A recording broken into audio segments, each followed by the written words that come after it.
I think the last time you were in Ireland was 2008, and it was a stand-up kind of comedy show. So what can we expect this time? Because I know that there's going to be 5 appearances. You're in the Hawkswell Theatre in Sligo. It's a beautiful theatre. If you haven't been there before, it's really special. That's on the 27th of March. Then you're in the Town Hall Theatre in Galway on the Saturday, the 30th of March. And then Friday the 5th of April, the TF Theatre in Castlebar. And then you're going to be in Dublin for 2 nights. Yeah. The Hampton Hotel, Dublin for 12th and 13th of April. So, and I see that there's a lot of people on this. It's kind of a variety show, isn't it? This is an old-fashioned variety show. Yeah. There's a lovely girl singer. There's a sort of a special act called Tony Barton. Yeah. Who was Tommy Cooper's warm-up man for years and years and years. Gosh. And then, of course, there's Leroy, you know, a local guy who sings and wrote the Hillsborough Anthem and stuff like that. But we just all get stuck in and have a laugh, make a good night of it, you know. Yeah. And you're with friends, of course, so it makes the whole thing so enjoyable. Yeah. And tickets are available now, but not for long, probably. Hopefully not. Knowing your popularity, you know. But what we are hoping to do is, we're hoping to do at least one number with a bit of audience participation, you know. Oh. Which I think would be quite nice. I think it'd be quite funny to see how people react, you know. They're going to have to sing? I'm not going to try, I'm not going to spoil it. I'm going to give someone a chance to get up on the stage and have a little go. And so you might discover some talent. I hope while so. You're at There's it. plenty of talent around, isn't there? So many of these talent shows at the moment, and it seems to be the thing to do. So this is the other side, and what we do, Ricky, is we have a look at somebody like yourself, somebody who is just so incredibly well known and established, and we look at your life before you became very established. Now, you've been established for a very long time, but I'm picking the time that you were in the royal family, where you just became, it was just so widespread, your success, and you became so, you know, so loved by everybody, really. Yeah. Such a fantastic I think what's funny is, like, some people say to me, because I still live in Liverpool, and I still go to the same places and still have the same friends, and people say to me, well, how do you keep your feet on the ground? And I said, because I've got 3 brothers, and if I was getting a bit too big for my boots, they'd soon let me know. This is it. You're one of 4 children. Yeah, one of 4 lads. Yeah. I think you were the third. Were you third? I was the second. There was Albert, me, then I had David, and now Ronnie. Yeah. But for a while, I was doing a few TV shows, serials, and I'd bought Twiggy's motorhome off him, and so my brother used to go as me driver, and we'd go on the set and we'd play. And it made me laugh, because one day I come off the set and I go into the motorhome, and my brother is there with 3 or 4 of the lads who work on the facilities, you know, and they see me, and they all jumped up, and he went, and Albert said, what are you doing? He said, here's your Rick, because I was like the lead in the series. Yeah. Here's your Rick, and he said, Rick, put the kettle on and make the lads come and I saw you earlier just helping yourself to scones, and you weren't waiting to be. No, you'd just get you'd be waiting a long time here. Yeah, absolutely. Get stuck in. Yeah. So, well, going back to the very beginning, then you were born in September 1939. Yeah. So you were growing up during during the war. Yeah. I think your mother, when you were born, the Liverpool Blitz was taking place, and she moved to have you. I was only away for 3 days. We moved up to Bispham in Blackpool, and because my eldest brother was staying with me gran, and I was born, and 3 days later, when she was well enough, we came back to Liverpool and that, you know. You've been there ever since? Ever since, more or less. Yeah. Was it being surrounded at the time and growing up surrounded by such loss and fear? How did that affect you? And tell me the ways that it did affect you. The war didn't affect me at all, really, because I was too young. Although it went on for like nearly 6 years, the war, you know, it'd be like 4, 5, 6 as the war was going on. But Liverpool was heavily bombed. It was really heavily bombed. But one thing that stuck out in my mind, the street had air raid shelters built in the middle of the street. You know, so you couldn't drive the car up or anything, because there was air raid shelters for all the local people to get into. But sometimes when the air raids come over and they were dropping bombs, there was no lights on. You weren't allowed to have any lights on. But how we used to find our way around was the man who lived across the road, called Mr. Hart, was blind. And he would come and get us and take us, because he knew his way round, because he'd been blind, and you know, and he was wonderful. He was absolutely wonderful. You know, we were struggling in the dark, and he'd say, "Come on, get hold of your hand and take us all and put us in the air raid shelter. It's something you don't think of actually until you're in a situation like that. And I think when your circumstances were poor. Yeah. I think your parents, they sound like they were wonderful people, but They worked very, very hard. I mean, we were lucky because, well, when I say lucky, my dad was a baker, a hand baker, you know, and he was on nights for 27 years. But my mum had 3 jobs, you know. Gosh. She cleaned posh people's houses, and she worked in the laundry, and she worked in the British American Tobacco Company. So, you know, yeah, she was a hard grafter. Yeah. So you got your work ethic from that? 'Cause We all have. You're a workaholic. Yeah, well, my eldest brother, like, as I say, I'm 80 in September, Albert's older than me, and he's only just packed up now, you know, he's only just packed up, and the other 2 are still working, yeah. Well, you're not packing up, because No. you're I can't afford you don't to. look 80, and I'm not plamassing you. I've got 3 local grandchildren. I've got 4, I've got a great-grandson as well, who's beautiful, but he lives in North Wales. But we have 3 local ones. Louis, who's like going on 14. Yeah. He plays the piano. He's got his own band called the Babyface Beatles. Ah, And great. he's just sang in the for Christmas in the Anglican Cathedral, just on the choir there, just on the solo there, and then he sings in the choir. And the other 2 are 6 and 4, and I love them. I love them, honestly. Yeah. So you're going to be around for them for as long as you can. Yeah, I want to live forever, just for the sake of them, you know. Well, you said the last time you were here in 2008, you had your comedy stand-up shows then, that you just loved life so much. And you're I so love life, appreciative and of it, I'm very lucky, you know. Yeah. Like I was up in Durham, and at the weekend I was in like up north, and it was in a mining area. Yeah. And I'm on stage, and I've done my bit with Kevin Maguire, who's the columnist from the Daily Mirror. Yeah. And he was doing a Q&A, and I told a few stories and a few gags. And of course I've got the collar and tie on and the suit and that. And then when I finish, I take that off, and I've got my Jim Royle vest on underneath. I've even got it on now. Have you really? Yeah, well, if any of the kids in the street want a Jim Royle photograph, I just take this off, and they've got the glasses, and they take, and that's it. And I said to them, if anyone wants a Jim Royle photograph, there was 350 people waiting for a photograph. But it doesn't matter, that's what it's for. Yeah, yeah. And we had a great time, we had a great meeting, and people went away. It was a fundraiser. Yes. It was a fundraiser. I think, as I say, it was packed out. So I think they must have made a nice few quid on the day. You're very grateful for the opportunities that came your way. Absolutely. Yeah, yeah. Absolutely. You know, I don't know whether I should say this really, but I think money is for spending. And my old mate Doddy's just died. And Doddy had this thing called the Good Turn Society, and I've just took over from Ken since he died. But he left 28 million. I wouldn't like to die. No, I wouldn't like to die and leave that sort of money. Not when I've got things. So what does he do with it? Well, I mean, Ken's money will be divided amongst local charities and his wife and obviously relatives. Yeah, yeah. But I mean, it's too much. Well, I can't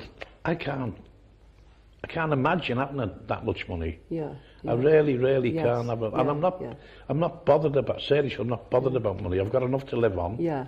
We've given plenty away to local hospitals and stuff like that. And I have 2 little local charities. One's called Walking with Giants, for these little ones that never grow. And the other one is the Florence Institute, which is, I think it's the only place I know in Liverpool you can go in and get a cup of tea for nothing. And so I put little shows on. I put my arts exhibition on there. You're an artist as well? No, I can't paint a straight line. I cannot, seriously, I cannot paint. I got me canvases from the pound shop. Yeah. And me paints from the pound shop. And I just, well, here's the type of painting I do. Just a sea of blue with a little yellow dot in the middle. And that was called a Yellow Submarine. And I sold it for 60 quid. And the fella said, where's the submarine? I said, it's under the water. But I've got letters in the house like that, people who couldn't buy one on the night, saying, please, if I send you the cheque, will you do me a painting? So I took all these, but I called myself Ricasso, after Picasso.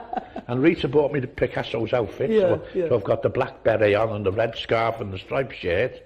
And when they buy a painting, they get a certificate which says they must guarantee, they must never sell these paintings for less than £2.50 on the back. That was the price of the materials. Well, no, that's just because I had to put something on them. But no, I love it. And I said everyone in Liverpool should have one, because every house has got a damp patch somewhere, haven't they? And these paintings will cover the damn patch anyway. But, I mean, I've done a wall, just a wall. Yeah. Just because I can't paint. And it was called Hadrian's Wall from the back. But you know the biggest seller? It's brilliant. The biggest seller, and I've had to do I want these. one already. I'll get you. This is around, I just got a saucer and drew a ring around it and put all yellow paint in and made it all thingy. Right? Yeah. And I wrote the word eggs, like, but instead of putting E-double-G-S, I put G-S-E-G, you know, S-G. An anagram. That's called scrambled eggs. Oh. And what I've done... But this is why they're valuable. It's your... But a fella tied up bought with one. your wish, you know. There's a fella bought one. He's an optician in Formby. And he said, can you do me one of them paintings, the scrambled eggs? I went, yeah. He said, what for? He said, I want you to come and open the shop. He was opening his shop. Yeah. He cut the ribbon for me. I said, okay. He said, and then he put this painting up that I'd done for them scrambled eggs. Yeah. And I just forget what it went for. They had to put secret bids in the box. But it was for the local blind school, for St. Vincent's Blind School. And he must have made a nice few quid. Yeah. And I went up there recently and went round the school and seen the kids. And the blind kids have made a mosaic of Jim Royal's face. Oh, wow. They're honest, it's fabulous. The blind children. They're blind, but they play the piano, they play music, they've got a basketball team. And that's when it makes you more realise how lucky you are. I can go home, I've got Jack and Maggie there and Harley living in Wales, and they're perfect. And these poor kids have got... You got see, well, there's a very famous young fella, a Chinese blind musician, pianist, who's just extraordinary and just knows instinctively where everything is. But the senses are heightened, of course. The hearing is so brilliant in a musician like that. You're a fan of classical music. Oh. Things that you are. You like classical music. I love it. Yeah. I love it. Yeah. And do you know what? Listen to this. When I went into the hotel today, I opened the door and went in, and the television was on, and about 2 seconds after I come in, Charlie Lansborough come on singing My Forever Friend. Oh, yeah. Because when we have the dodgy juice, Charlie sits next to me, and we swap stories, you know. Charlie Lansborough was launched here in 1994 on Pat Kenny. He's a presenter here on a show called Kenny Live with What Colour is the Wind. That's right. And he went, I mean, it wasn't viral in those days because we didn't have the internet, but he just was massive. It was absolutely massive success. People adored him. But I love that, My Forever Friend, you know, because he's a Christian, as you know, Charlie. And he's absolutely, and we swap stories, you know. Yeah. And I told you the last time I come over to see to see him on stage, and I don't drink now. See, I haven't drank for years. I used to enjoy a drink. Yeah. But I'll go into the pub and Foster and Alan are there, Nathan Carter and 2 or 3 of his band, Charlie's there, and the table is just full.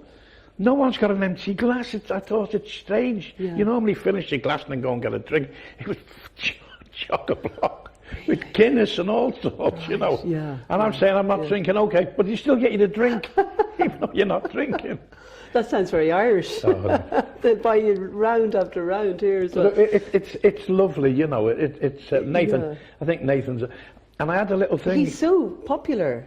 But years ago, and his brother. Years ago, I've got a little place in Spain, and I was going to Spain, and we were on the plane in Liverpool, and this little young kid comes to me and he went, "Can I have a photograph with you?" And I went, "Look, can we wait after?" Because I'm getting on the plane, and he must have thought that's it. Anyway. We gets on the plane, we gets off at Alicante, and this kid's miles away, and I run after him and shouted, "Come on, we'll have our photo now." Yeah. And it turned out it was Jake Carter, Nathan's brother. Yeah. Oh, Jake Carter is massively successful here as well. I've had him on the country club in Liverpool. Irish people adore the Carters, and Jake won Dancing with the Stars last year. Did he? Very, very good dancer, and apparently he's a very good singer as well. And Nathan, of course, is just mega. Oh, yeah, he's mega. He's just mega here. But you mentioned Charlie Lansborough, and I think there's a connection between Charlie Lansborough, if I can remember, and your friend and collaborator Jimmy McGovern, the famous writer of Cracker. Well, I'm sure Charlie was Jimmy's teacher. I'm sure Charlie taught Jimmy McGovern at night school, or it might have been the other way round. I'm not sure. He did teach. Yeah. Oh, did Charlie teach? Charlie was a teacher. Well, Jimmy was one of his, because I know they love each other. They love each other, you know. God. But I love Jimmy McGovern. I love him. Did you have an inspiring teacher when you were in school? I did. I went to a technical college because I failed the 11 plus because I've got asthma. I've had it all my life. But anyway, on that day when the 11 plus was there, I was too bad and it just done no good.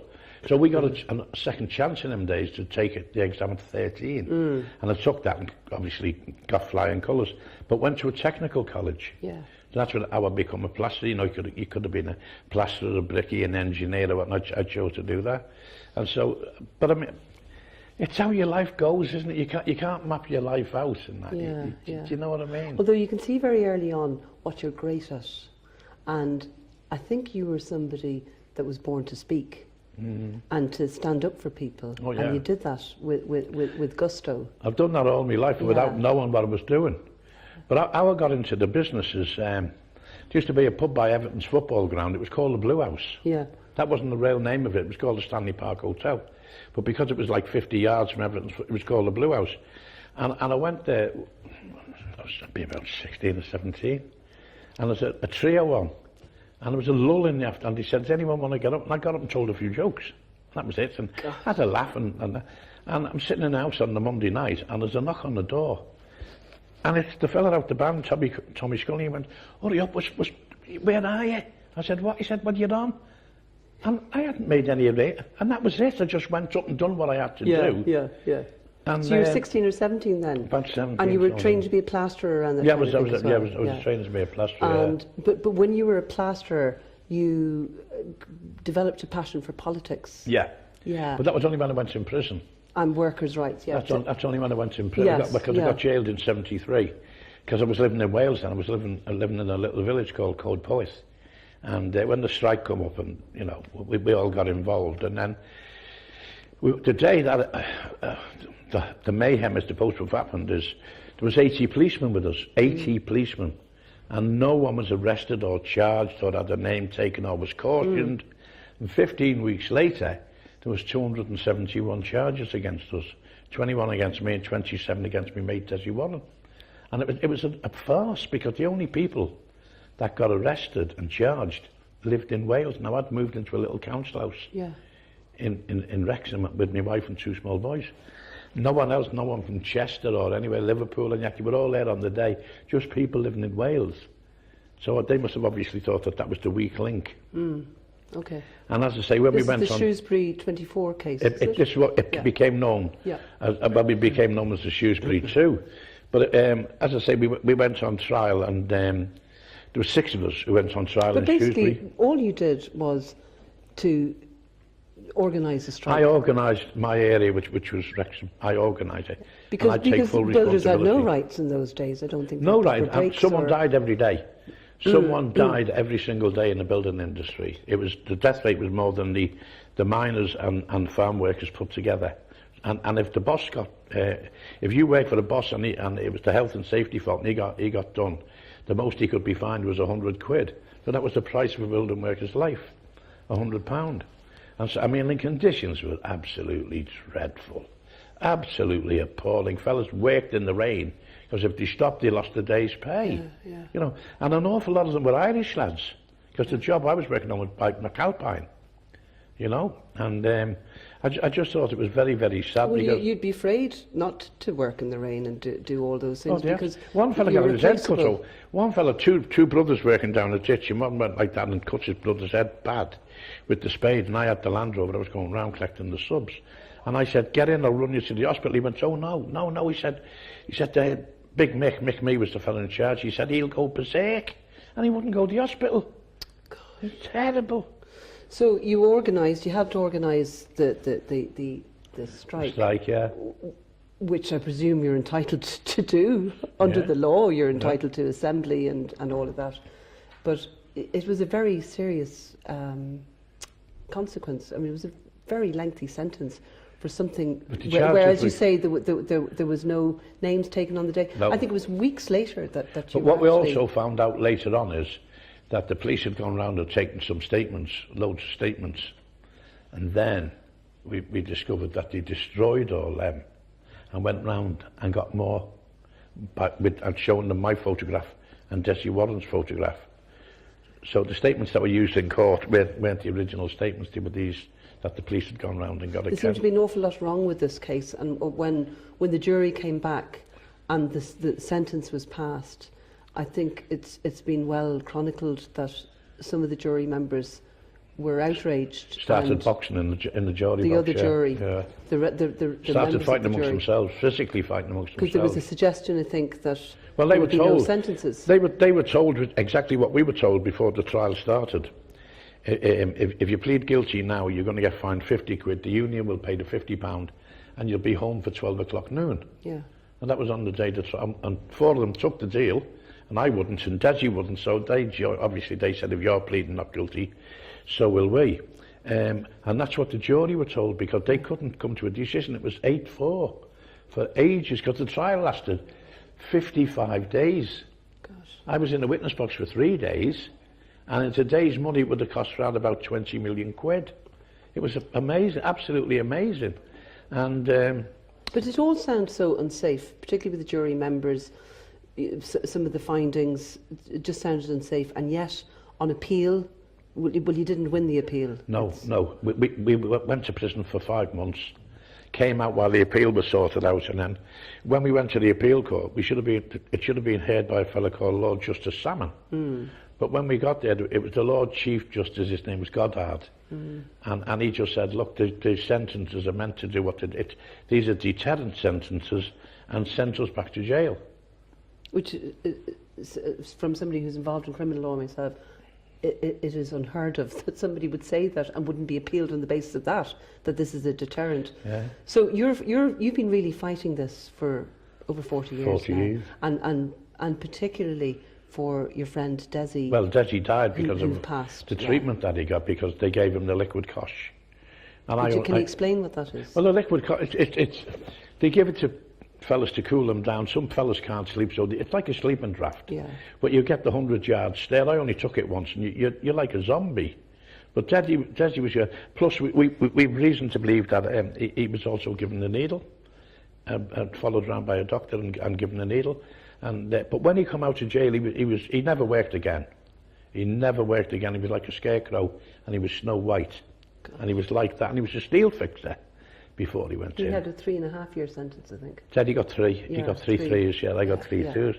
And we've got photos. I've got photographs of me and him going in, 2 young men. Yeah. And I've got photographs of him up in Crook, up in Durham way. The last photograph we had taken together, there's me, him, and Arthur Scargill, and he's strapped into a wheelchair with 3 like this. But he sued the prison authorities and won. And they gave him a few £1,000s. I don't know how many thousands of pounds, but they gave him thousands of pounds compensation. Yeah. Do you know? But he had to sign a non-disclosure form. You know. So we'll never really know. It just seems strange, and I know that Labour MPs and their thousands have, well, if there are thousands of them now, but they're hugely behind your appeal, and they want to get this overturned. Yeah. So does it look like only a Labour government is going to... That's the only way we're going to do it. I was in about 21 prisons. Sorry, I was in 14 prisons, and Desi was in 17. They moved us around at midnight and come in and move you. Why? Well, because we should... I don't know. I don't know what it was. We had some sort of... The lads used to sort of look up to us in the prison. Okay. Although they didn't have much to do with us because we were locked up. You were in solitary confinement a lot. Yeah, so. Most of it we were in solitary... I was in what they call a segregation unit, which was like solitary confinement within solitary confinement, because we just wouldn't wear clothes. So if you don't wear clothes, you can't have visits, obviously. Okay. But then when I was in Leicester, the governor came in to see me. Now, on the day I went into Leicester, he said to me, listen, he was an ex-bricklayer. We'd had to leave the building industry because he had arthritis, his hands were crippled. He said, look, you're a political prisoner. Yeah. And I said, no. I was told by a Roman Catholic priest, and I was told by a prison visitor that we were political prisoners. And Amnesty International, I think. And Amnesty International adopted us as prisoners of conscience. Yeah. They did, but it was rescinded after 3 months. Just elbowed it. And there was a Labour, one of them was a Labour MP who was involved, and one of his brothers, something to do with Amnesty International, because I went down and demonstrated outside of Amnesty International's offices in London. Yeah. But anyway, when Desi come out, before he came out, he came into my cell and said, look, you've got a meeting tomorrow. I said, how can I have a meeting? I don't have meetings, I don't wear clothes. He said, no, it's in my office, in the governor's office. And you got on well with the governor? He was lovely. He was lovely. Yeah. As I say, he was an ex-building worker. And when I went, there was like Billy Jones, Alan Abrams, and there was an MP called Tom Littrick. And they said, you've got to go home. And I said, no, I've made the pact. He said, no, you've got to go, because they were frightened. They were frightened of Desi dying in jail. And he said, if you do your full 2, because I only had about 4 months to do. He said, if you do your full 2 years, Desi will do his full 3. And he wouldn't be able for and that. He wouldn't be, and they were terrified. Yes, yes. He said, but you can't tell him. Okay. You can't tell him. So I had to write to him and say, Desi, look, I've had enough, I'm getting home. And he sent me a terrible letter back. Called me all the cowards under the sun. And I couldn't say nothing to him. You fought like a lion and for I him couldn't ever say since. nothing to him. Honestly, it was awful. But years Has this made you bitter? Well, no, it never made me bitter, because he didn't know. But later on, I got a message shoved under the front door to say, Desi would like to see you. Yeah. This was years later. And there was an address in Chester, and I went over and knocked on the door. And a woman's voice shouted, come in. And I went in, and he is lying on the floor on a mattress with a rope from the mattress screwed into a joist in the ceiling. He was like that. God. And he picked himself up, put his arms around me, I was crying, and he was crying, he kissed me. And he said, do you know how long it is, Rick, since I've seen you? And I said, Desi, I don't. And he knew, and I can't remember now. And he was like that. God. They destroyed him. They destroyed him, and it's a disgrace. I'd think more of the system if they come clean and said, OK, look, we panicked. But one of the interesting things... look, the power of sorry, 2 words, I'm sorry. It could be amazing. Yeah. And could yeah. But you've got to hold your hands healing. up, haven't you? You've got to hold your hands up. But what come out of this is when I come out of jail, my wife was there to meet me, and a fella called Paul Foote, who was a wonderful journalist, and a lawyer called Jim Nichol, who's a civil liberties lawyer. He's working in Africa now. He's absolutely... But there was a guy on the photograph called Peter Carter, who was the industrial organiser for the Communist Party of Great Britain. And he was a great orator and had all that. We then found out he was in the pay of Stella Rimington, who was head of MI5. You know, this is a long time ago when this happened. Yeah. So it's like they're waiting for you to die, basically. Yeah. And so that's why I say maybe a Labour government is your best. Yeah, well, Jeremy has told us... It was a Tory government, obviously. Yeah, absolutely. But Jeremy said as soon as if he gets in, when he gets in, he will release the papers. But that's what you want. You just want transparency. But I've got papers at home. I've got documents at home of a fellow called Glenn Preston. And the reason I can remember his name is this. He spells Glenn with G-L-E-N-N. It's stuck in my mind. And we've got one of the memos he sent out to these 4 women saying, get all the documents you've got related to Shrewsbury and bring them to the main office and shred them. Why? What are they shredding? And I've tried to get in touch with this fella, and he's now I found out he was up in Scotland and wrote a letter there, and they said to me, and he's working for Ofcom now. Well, all of this makes your conviction very unsafe. Oh, absolutely. So the status is that I think it's going back to 2 judges now. Yeah, it's going back now. And when will that happen? Well, we're waiting any day. Any day. And hopefully you'll get justice then. And I just want them to hold their hands up and say, look, they were panicking. I don't know what they were panicking for. We were building workers. Don't forget, we weren't just going to work and nowhere to go to the toilet. You couldn't go to the toilet, so you'd get a cement bag and go behind a bush, or if you were working by a village, you'd go and ask if you could use, but then nowhere to wash your hands. And if that judge was correct and it acted as, your case acted as a deterrent, what effect did it have on workers' rights after that? Well, I mean, it was during the time of Thatcher, and she destroyed everyone, didn't she? The miners and everyone, and it's the big shots of the trades union that they never backed the miners. You know, I mean, the miners were on strike for a year, and everyone should have come out. I mean, I've met Arthur Scargill and Anne Scargill and loads of miners. That's what I was doing at the weekend. As I say, I was up there in Geordieland. And they were wonderful people, absolutely wonderful.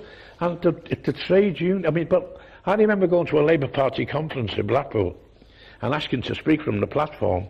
And it was 6 o'clock news, come on the 6 o'clock news. Me screaming, let me speak, let me speak. And they threw me out. I saw that. Marie Patterson was the Saw chairperson, and she said, if you don't go, we'll get the police. She was going to get... I only wanted 5 minutes to say about Desi, because he was still inside. Yeah, yeah. He was still suffering. And he really... Well, he paid. He died, apparently, from drug-induced Parkinson's. Young man. Which is the liquid cosh that you mentioned earlier. You know, you spoke about Desi coming out of the prison and how really disabled he had become, and how down he looked, and all of that, how affected. I remember the photograph of you coming out, and you had family and you had other people with you, and you looked far from beaten. You looked you looked confident and you looked ready for anything.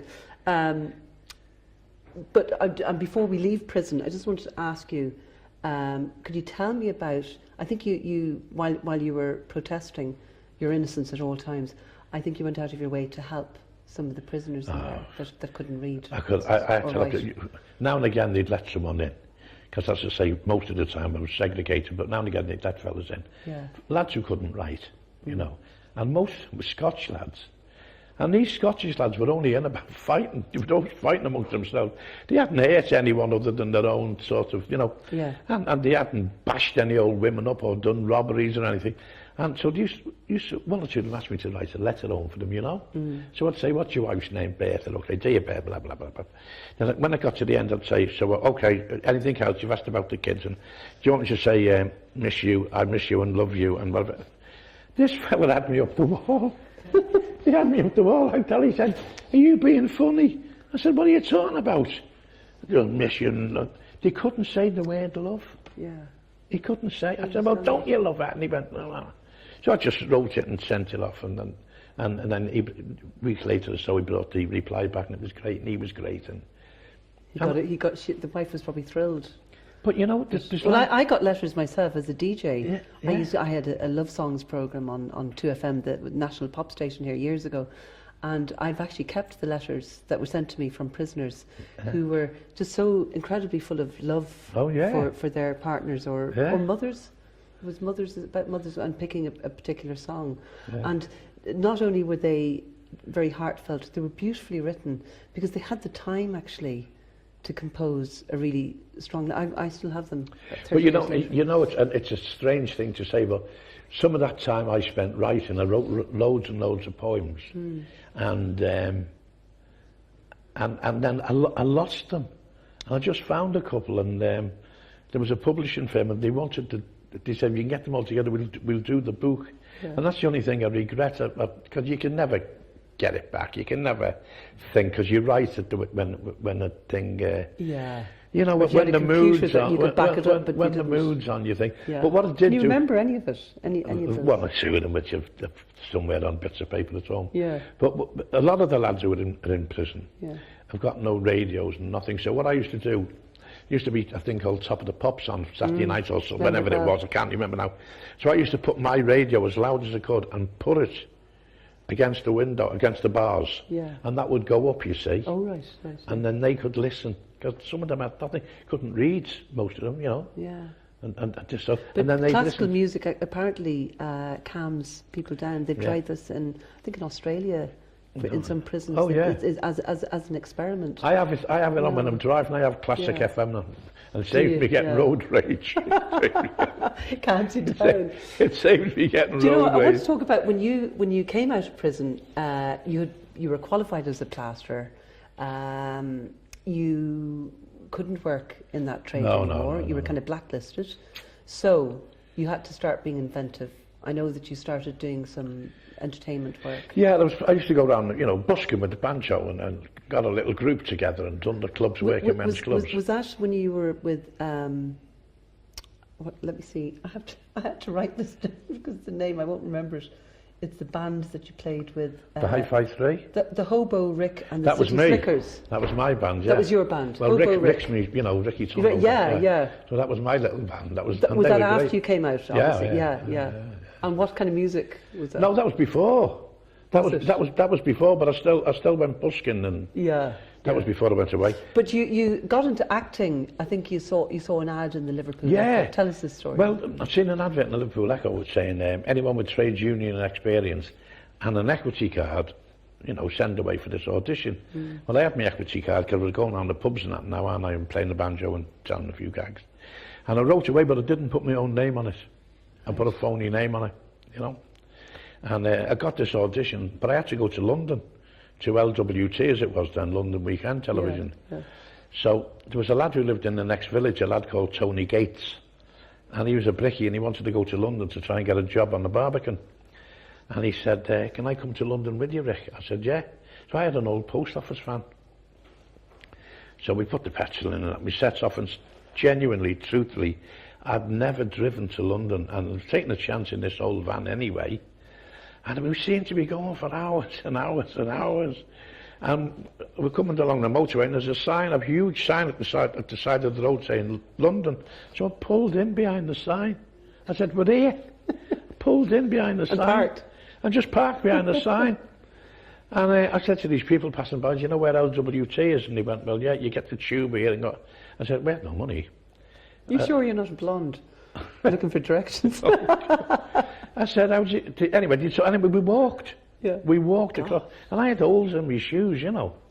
So it goes to LWT, and I said to me mate, look, you go to Barbican, I'll go and do this audition. If you finish before me, come back, just wait here. Whoever finishes first, wait here in the foyer. Yeah. So I went up, and I'll never forget, there's a guy, he's got a leather bomber jacket on, corduroys and Chelsea boots, and he's sitting with his feet on this polished table. And I went right back to my childhood. I said, if my mother seen him like that, she'd say, get off. Anyway, he was talking to me and one thing and another. Sort of, I told him I was a builder, and, you know, plasterer and whatever. This, that and the other, had me city and guilds, and we're talking about it. And then I didn't know, but he was sort of winding me up, and he was talking about the police, and he was saying, like, got the best police force in the world. And I said, no, we haven't. And he said, no, I said, no. And then he just got right, and he said, something about you're so well off and all like that. So I just put my hand down and put my finger in the hole in my shoe and brought my finger up with this blood on it. And I said, do you think that's nail varnish? I said, stickier part where the sun doesn't shine. And I went. And I'm going down in the lift and he's shouting down after me, I know who you are. You're Ricky Tomlinson. And I'm shouting, F off. I know who you are. Get stuffed. And when I got down there, my mate's there, like Tony, I said, okay, come on, let's go. And he went, did you get the expenses? Oh. I said, no. Back on the lift, back up. And I went in and he went, what is it? I said, what's the expenses here? I said, I've come all. He said, look, what was the train fare? I think in them days it was, I don't know, £23 or something. And he said to the girl, give him £25. I said, give me £25. Okay. And we got home and that was it. But then later on, I got a phone call from his office saying that they were doing a workshop, and he wanted me to come to this workshop. And I didn't know in them days what it meant, so I phoned my mate Tony Scoggo. Now Tony later on became Matty in Brookside. Okay. And I said that this fellow wants us to build a workshop. Right. So we're in his van, it's got sand in and mix it all together, and we drives up to build the workshop. To build a workshop. We go in this room and everyone's sitting down. Frankie Clark was there, Margie Clark, Chris Bernard, and I said, what's going on? He said, this is the workshop in there. I said, I know it is, that's what we're... Didn't have a clue. And he just said, look, pretend you're living in a block of flats, they're putting the rent up, you don't want to pay it, what are you going to do about it? And that was it, that was the audition. No one said a word till I jumped up. And I just got right into the part. Gosh. I said, I'm not paying any rent. I said, the kids can't play in the grass. There's broken bottles everywhere. I said, the lifts stink. I said, people are using it as a lavatory. I said, the windows are... Then my mate jumped in, and I'm not doing it. She said, because you can't get this. And the next day, the whole place was buzzing. Everyone was jumping up, and then the director, his name was Roland Chaffee, but, you know, I knew him by then, his name. The Mission. Yeah, he came in and famous just... director. Yeah, He's the guy with his feet up on the table. That's right. Yeah. But, yeah. And he just said, OK, that's fine. And on the way, everyone can get off now. And when we were going out, he just put his arm on my shoulders and said, if I give you a little job in this movie and give you a couple of lines, you won't let me down. I went, I won't let you down. No one will let you down. And it was the lead. Oh my God. It was the lead. And it was the United Kingdom. United The movie Kingdom. was United Kingdom. And there was Rosemary Martin was in this, Anthony Benson, Bill Patterson, Peter Kerrigan, and I'm the lead. I didn't know, because you wouldn't let me mix with them. I lived with the lady whose 3 children, they were supposed to be my kids in the thing. Yeah. So you were ad-libbing there? Oh yeah, a lot of it. But you never had acting lessons? No, This is no. all, this is I was improvisation, 40. but it was from real life? I was 40 years of age. 40. Yeah, and but 2 things happened, because when it was getting shown, Brookside was coming into being, which I knew nothing about. But one of the writers, Andy Lynch, who lives in St Helens, he's watching the play, and he just picked the phone up and said to Phil Redmond, "I found Bobby Grant." So that was that. Well, you see, Brookside has very special meaning to me in my life, because our twins, who were born at 29 weeks, were from from 20 weeks. I watched Brookside every week. So I think there were 2 showings and there was an omnibus. Right. So I had to take things easy. I had the feet up and I used to watch it. And the funny thing is, when they were able to crawl, they used to stop what they were doing, and if the Brookside came on the television and the theme tune came on, they just crawled over to the television. So it was proof that, even at a very young age, music and the theme tune, I could sing it for you now. So I loved it, absolutely loved it.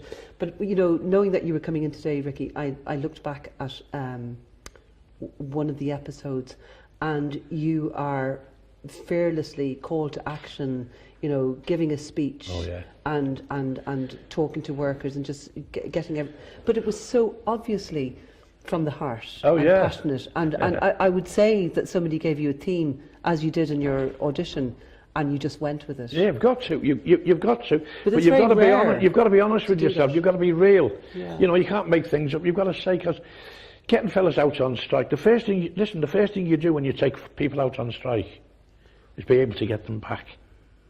Yeah. But you've got to get them something to go back with. You can't just bring them out every 10 minutes, It's got to be something worthwhile before you take anyone out the gate. Absolutely, yeah. And you've got to get something, whether it's a bit of a rise in pay or better conditions or whatever, before you ask them to go in. First of all, they lose face if they don't go back with something. Well, you've got to go back united. Yeah. But, talking about Andy Lynch, he spotted me and I got the job in Brookside.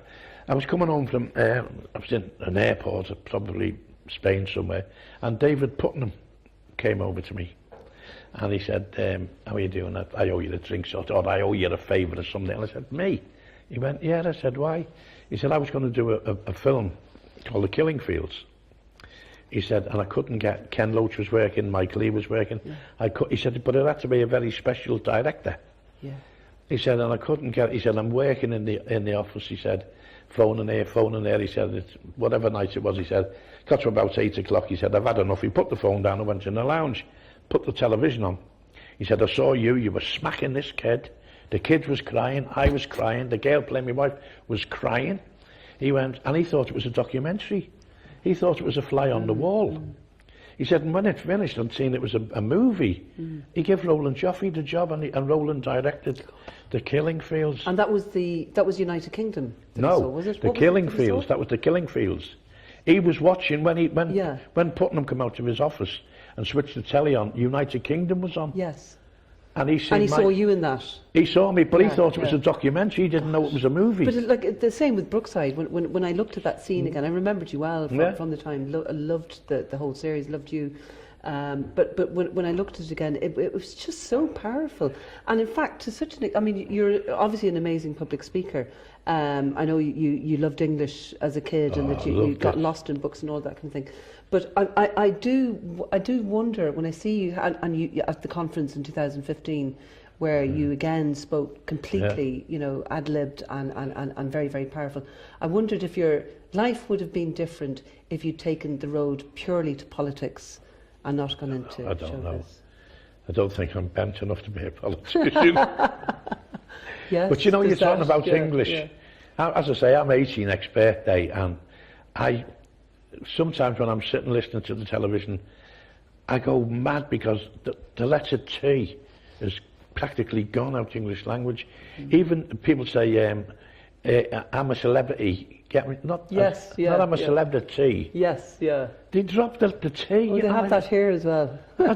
Why does he do it? Why don't you say celebrity? They asked me to go into that, you know. Oh, every year. Oh, every year. They And say, you wouldn't. Rita, Look at Harry Redknapp. How oh, he was brilliantly wonderful. did. He was amazing. he was wonderful, so Harry Redknapp. I love him. I like his style. Absolutely beloved, you know. But they were phone Rita up and they said, we'd like Rick to go in the jungle. And she said, no, he doesn't want to go.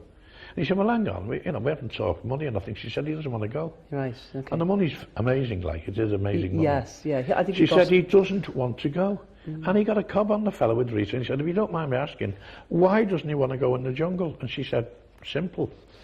If he went without food for 24 hours, he would eat the other contestants. The fella put the phone down on her. That's what she said. That would drive anybody mad, actually, the lack of food, the lack of sleep, and then so the creepy crawlies wouldn't be a problem for you. Oh, yeah, I've got a phobia of cockroaches. Well, you'd have to be eating them. Well, I've got a phobia because when I was in the first prison he put me in, and I didn't know anything about the prison thing, and I should have known because the beds, someone had cut like these plastic bottles, so the bedstead, the legs of the beds were in these things. But I woke up, it was in the middle of the night sort of thing, and I went to get out of bed, and the floor was it was just a mat of cockroaches, a mat. God. A mat. Because my cell was facing the kitchens about, there was the door, and then the kitchens were there.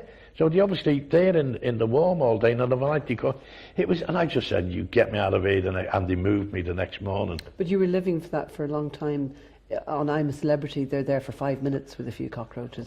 It's so I can understand why you didn't want to. No, I wouldn't. I wouldn't do that. Is it true though that two things? Is it true that well, firstly, that you were offered a 6-figure sum to pose nude for a magazine? It was a 5-figure sum.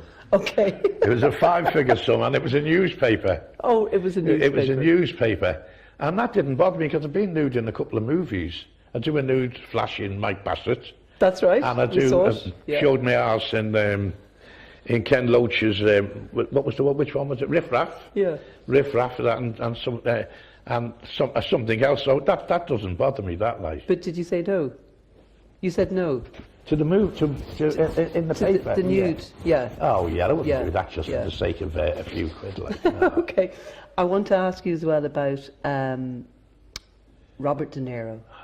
You met him at a party. But I didn't know who he was.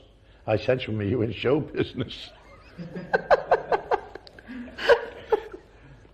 What did he say? Well, I mean, Roland come over, because it was at Roland Joffrey's 40th birthday, and he come over and said, Rick, I'd like you to meet Robert De Niro. So. I want to talk to you about Caroline Aherne, who was the writer, the co-writer of The Royal Family.